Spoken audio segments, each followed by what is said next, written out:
Salam damai dan sejahtera bagi kita semua. Tak banyak yang menyadari bahwa mukjizat besar yang terjadi di Fatima pada tahun 1917 sebenarnya tidak hanya ditujukan bagi orang-orang Katolik saja, tapi secara implisit juga bagi semua orang. Misalnya saja, dalam salah satu pesannya, Bunda Maria menyebutkan tentang pertobatan Rusia, yang artinya pertobatan Gereja Ortodoks Rusia ke dalam Gereja Katolik. Demikian juga nama kota di mana mukjizat besar itu terjadi, Fatima.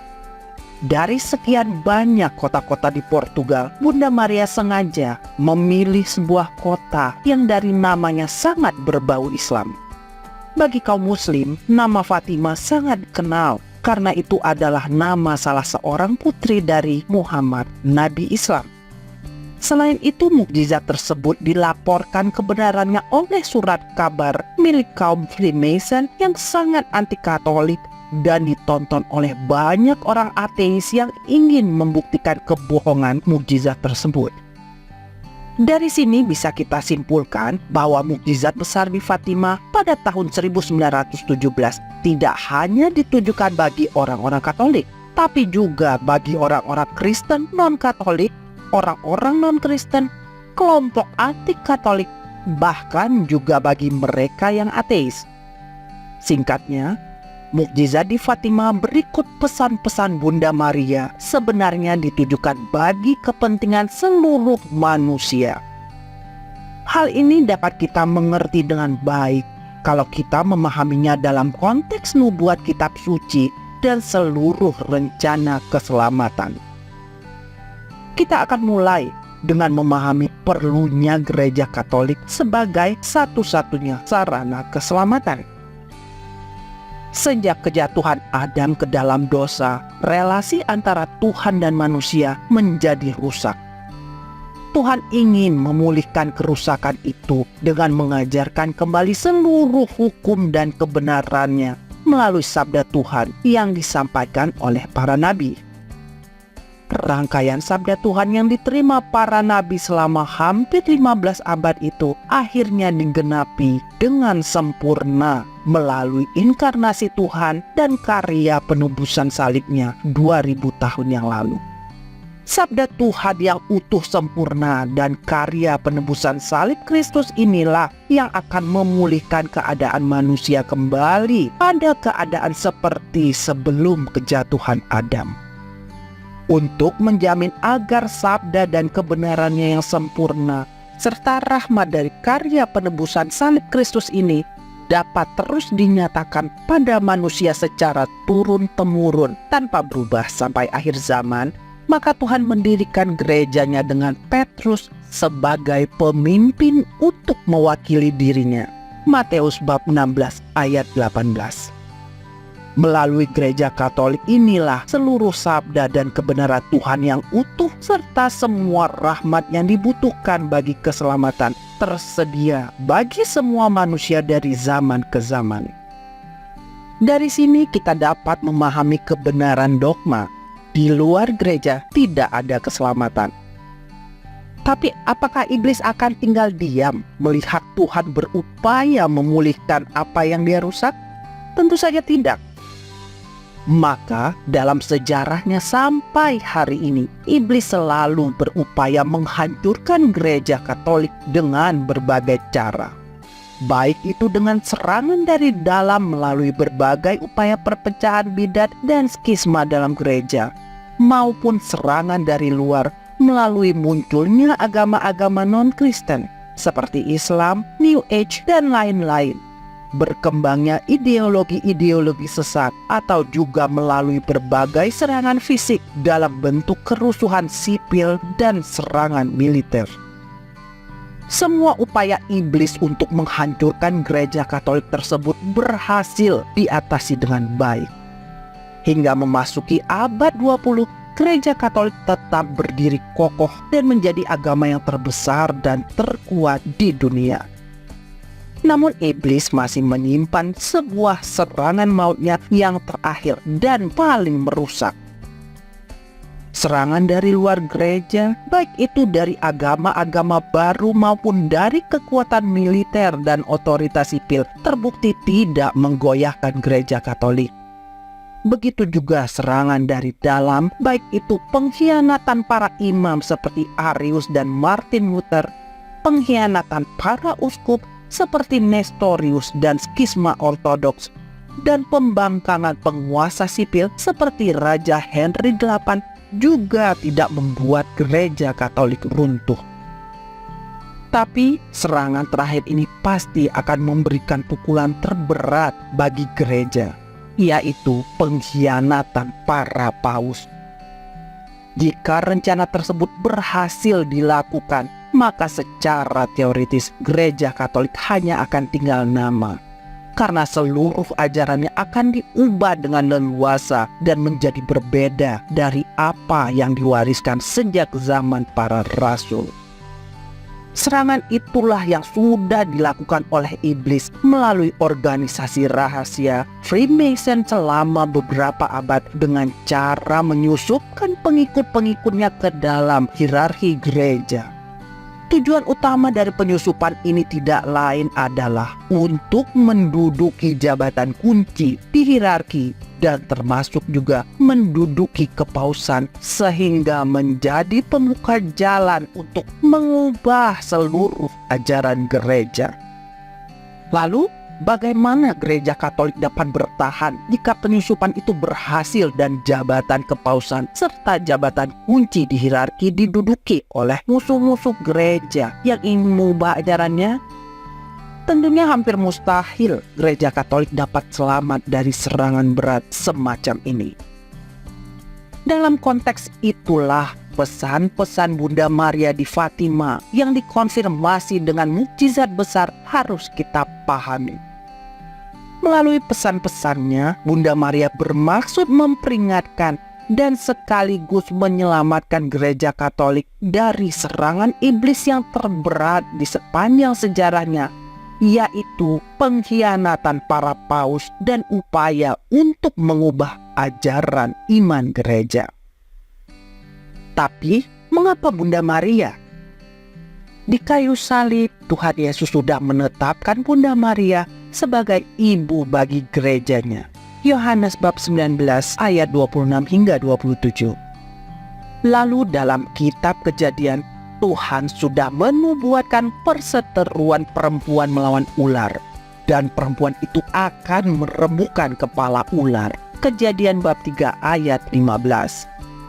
Di sini perlu kami beri catatan bahwa dalam kitab suci, terjemahan versi Protestan yang meremukkan kepala ular adalah keturunan perempuan. Gereja Ortodoks yang mengikuti kitab suci terjemahan Yunani Septuaginta juga berkeyakinan bahwa yang meremukkan kepala ular adalah keturunan perempuan. Tapi dalam kitab suci terjemahan versi Katolik yang didasarkan pada terjemahan versi Latin Vulgata dari Santo Hieronymus, yang meremukkan kepala ular adalah perempuan. Terjemahan Katolik ini lebih masuk akal dan benar, karena yang dinubuatkan untuk bertempur melawan ular adalah perempuan, bukan keturunannya. Maka logikanya yang akan meremukkan kepala ular tentu adalah sang perempuan, bukan keturunannya. Sebagai konsekuensinya, peran Bunda Maria sebagai perempuan yang akan meremukkan kepala ular atau mengalahkan iblis hanya dipahami dengan baik dalam teologi gereja Katolik. Jadi, dalam tugasnya sebagai ibu bagi gereja Katolik dan juga sebagai perempuan yang akan meremukkan kepala ular ini, Bunda Maria lah yang memperingatkan gereja Katolik terhadap bahaya besar yang sedang mengancam eksistensinya dan sekaligus menolongnya untuk kembali pulih.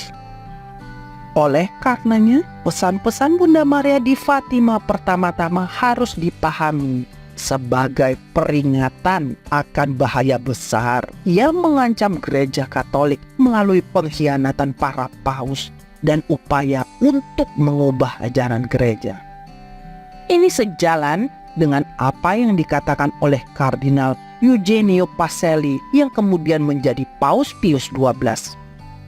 Saya khawatir dengan pesan-pesan Bunda Maria melalui Suster Lucia di Fatima. Kegigihan pesan Bunda Maria tentang bahaya yang mengancam gereja adalah pesan ilahi tentang bahaya fatal yang melibatkan upaya mengubah iman, liturgi, teologi, dan jiwa gereja. Memang soal pengkhianatan paus tidak disebutkan, tapi hal tersebut bisa kita simpulkan dari penalaran akal sehat.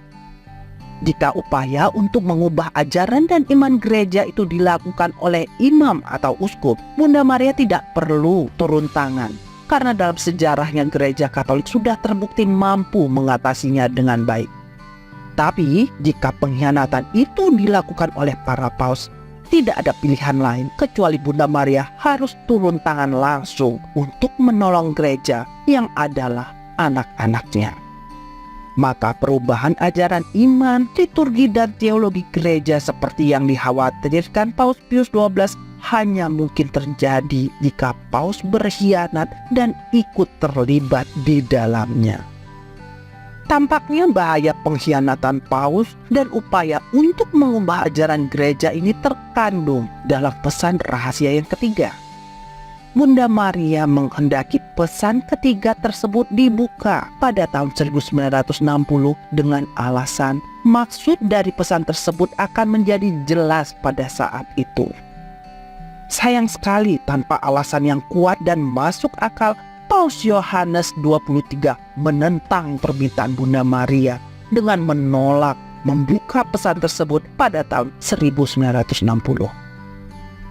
Jika kita melihat apa yang terjadi setelah itu, yaitu Konsili Vatikan II yang ternyata memang terbukti berupaya mengubah ajaran gereja Katolik dengan dalih Aggiornamento, maka kemungkinannya sangat besar bahwa pesan ketiga memang berupaya memperingatkan gereja tentang upaya pengkhianatan paus untuk mengadakan konsili sesat tersebut.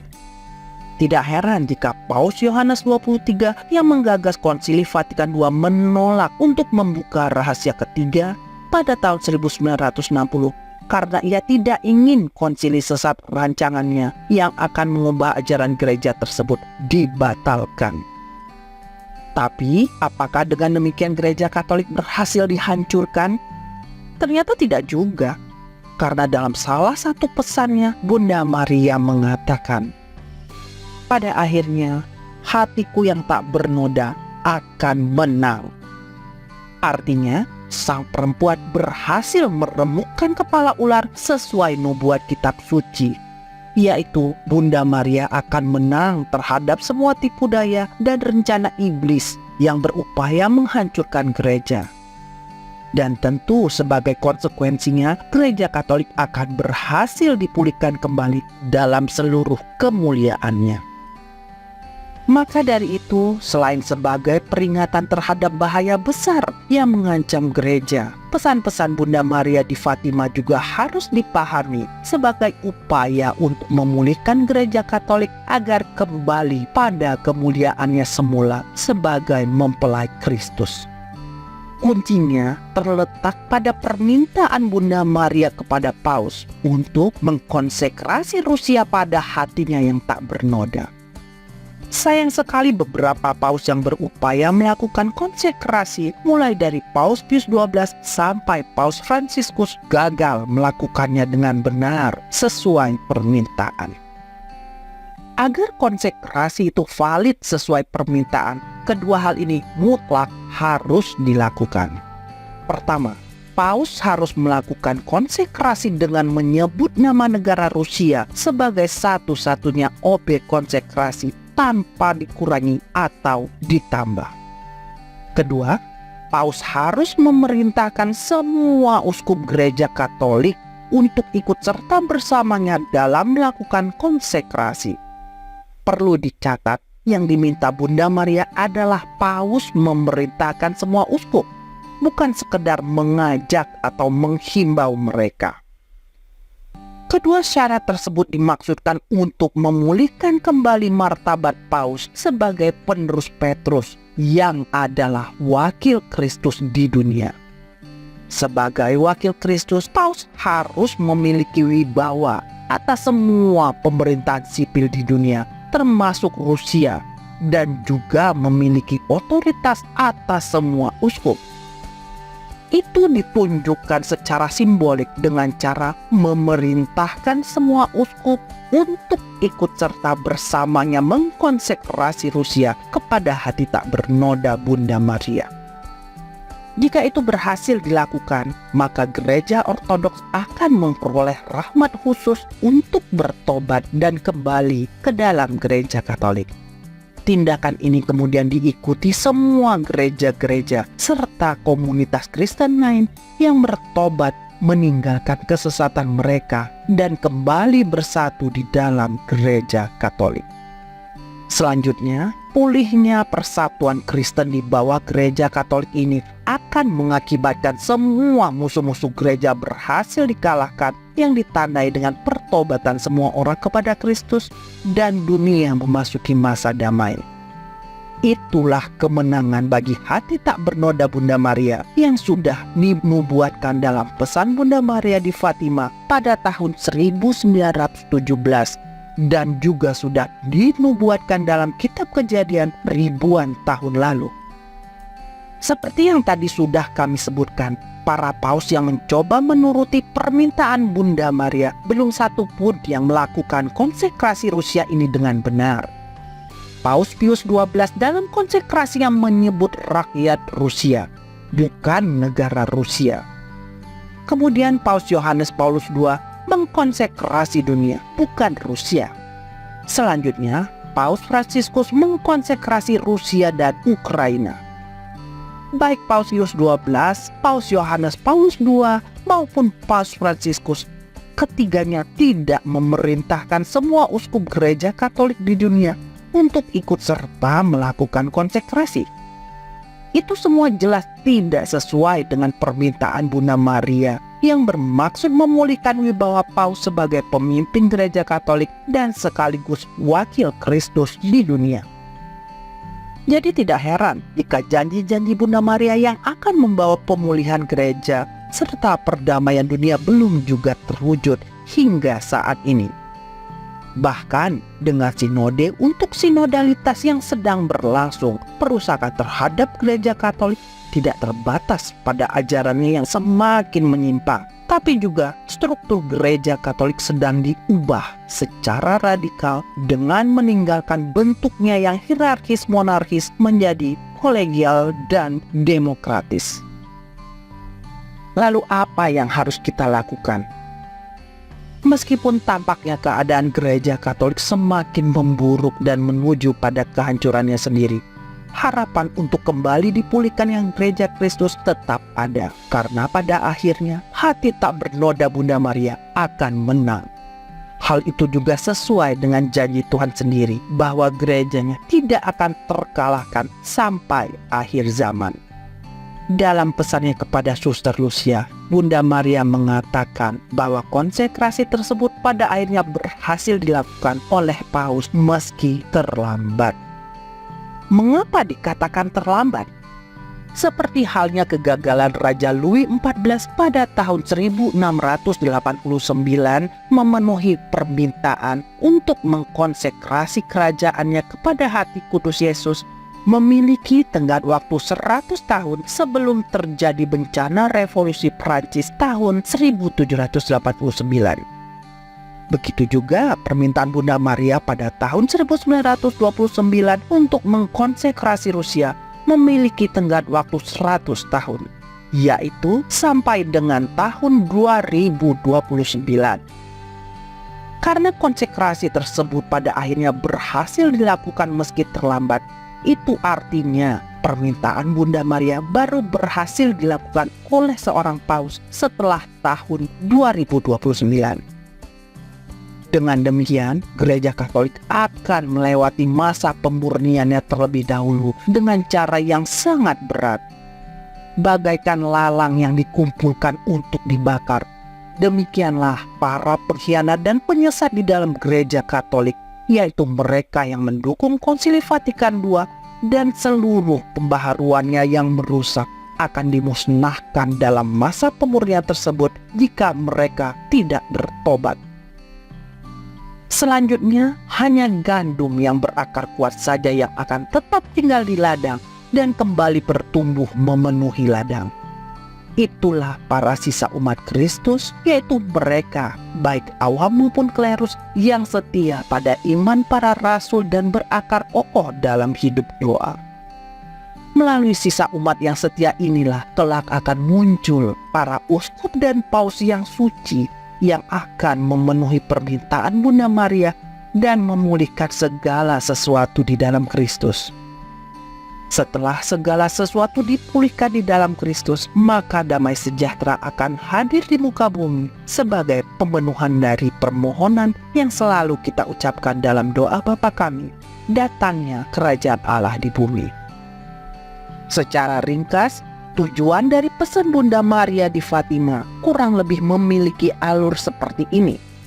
Peringatan akan bahaya besar yang mengancam gereja Katolik, pesan untuk pertobatan dan pemulihan gereja Katolik, terwujudnya persatuan Kristen, dikalahkannya kuasa dan tipu daya iblis, pertobatan semua orang kepada Kristus, dan perdamaian dunia, atau terwujudnya kerajaan Allah di bumi. Nah, sesuai nubuat Rasul Paulus, Roma bab 11 ayat 2 hingga 5, dalam keadaan sesulit apapun, Tuhan akan menjaga sisa umat yang setia.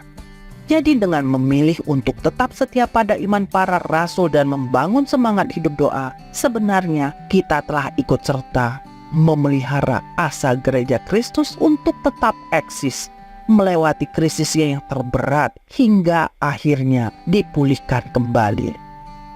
Menjadi sisa umat yang setia adalah cara terbaik untuk menerapkan semangat pesan Bunda Maria di Fatima yang akan memusnahkan segala kerusakan gereja, memulihkan persatuan Kristen, mempertobatkan semua bangsa kepada Kristus, dan menghadirkan damai sejahtera di bumi sebagai buah dari dipulihkannya segala sesuatu di dalam Kristus. Terima kasih atas perhatian Anda. Viva Christo Rey.